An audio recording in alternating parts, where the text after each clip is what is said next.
Hi, how are you guys doing? Good afternoon, good morning, or good evening, whatever part of the world you're in. I just want to leave a quick message. I'll try to be quick, but sometimes when the Spirit pray through you, the message is a little longer. I'm going to talk to the people who are in relationships, marriage, people who committed themselves to God, who stand before God and say, for better, for worse, for sickness and health, till death do us apart. People say it because it's recited and it sounds good, but they fail to realize that the words they're saying is binding. It's not just binding to your partner, but it's also binding to God. And when we break those connection, we not only disconnect ourselves from the relationship, but we also disconnect ourselves from God, and life start to change automatically because the God that you serve is a good God, and He's a God of he gets angry. People want to believe like, oh, God doesn't get angry. He does. Just like all your parents, you disobey your parents, you adults, and all of us who have kids know when you tell your kids specifically to do something and they don't do it, or you set down rules and they break the rules, they get punished. Our Father does the same thing, except His own is worse.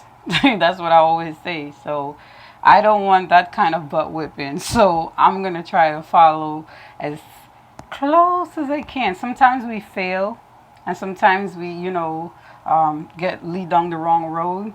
But the difference is we can come back, we can pray and be forgiven by the Father and be set free and start over again. Unlike sometimes with people, when you do certain things, you can't restart because sometimes the pain is so bad and the person is so angry. It's like you can't even comprehend or even understand what they're going through. So when you try to apologize to them, they don't even want to hear you because you cause them so much pain. All they see is pain when they look at you. And until the person truly forgive you, they can get past, being around you.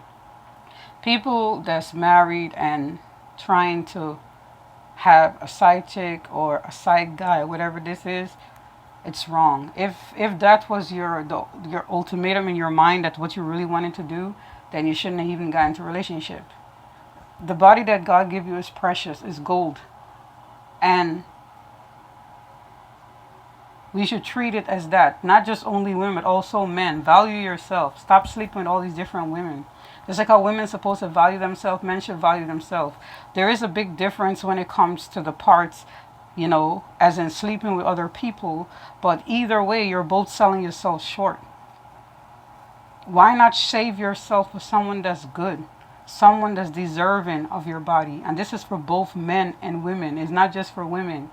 And it's sad to see that they always making it seem like, like women should save themselves, women should be clean, women should be this. What about the men?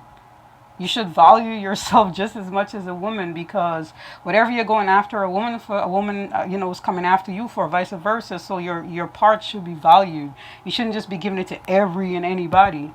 And this is why when people get in a relationship, they're supposed to commit to only each other. But for some reason, the world is so chaotic and they make people think that they have to have more than one partner to be satisfied. God created one partner for each of us.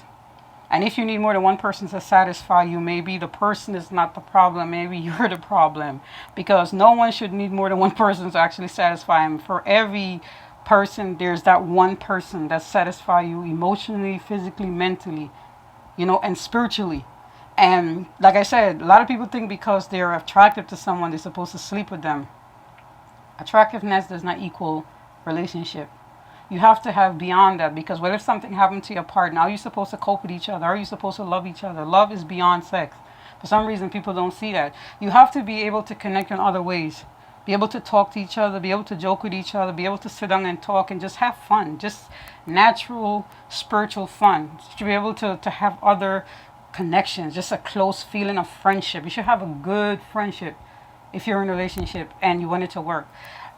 Most people who are leaving their marriage, they're leaving, let me see, they try date night, they try lingerie, they try bringing people in, bad idea. They try other things, and the one thing that most of us don't try is God. And that's the first thing we should actually try. But no, sometimes we don't have people to tell us that. And sometimes we ourselves don't understand. Like, because when we pray to God, we expect God to be like, we expect this fast thing to happen, and it doesn't. If you want God to make something that lasts, it has to take time. It has to take time because we're human and we're living in sin and in lust. And in order for God to connect us, we ourselves have to spiritually connect to Him in order for Him to help save our marriage and save our relationships. But some of us, we are so caught up in society and what the world is saying to us that we just forget to talk to God first. We talk to our friends, the neighbor, the guy down the block. We go to counseling. God is the biggest counselor of all, but nobody really talks to Him, which is crazy. You know, we can talk to the pastor of the church. Even the pastor of the church would tell you that you need to pray more. You need to come to relationship counseling. Sometimes when you go to relationship counseling, you can actually learn from other people where they have failed. And maybe you're going through the same exact thing and they can tell you how to maneuver and get back into a good place. If you was in love with someone before and you fall out of love, you can fall back in love.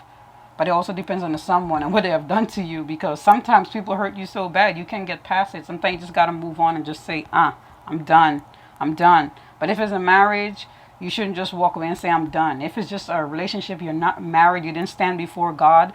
But if you stand before God and you say, this is my wife, this is my husband, you're supposed to stick together and try to work it out. So, message for all the people who are married or thinking of getting married. Okay? Talk to God first. Before you get married, talk to God first. Ask Him if this is what He wants for you. He will let you know, trust me, because whatever your plan is, it will go. It will go smoothly, it will go through. And if it's not, everything disastrous will happen.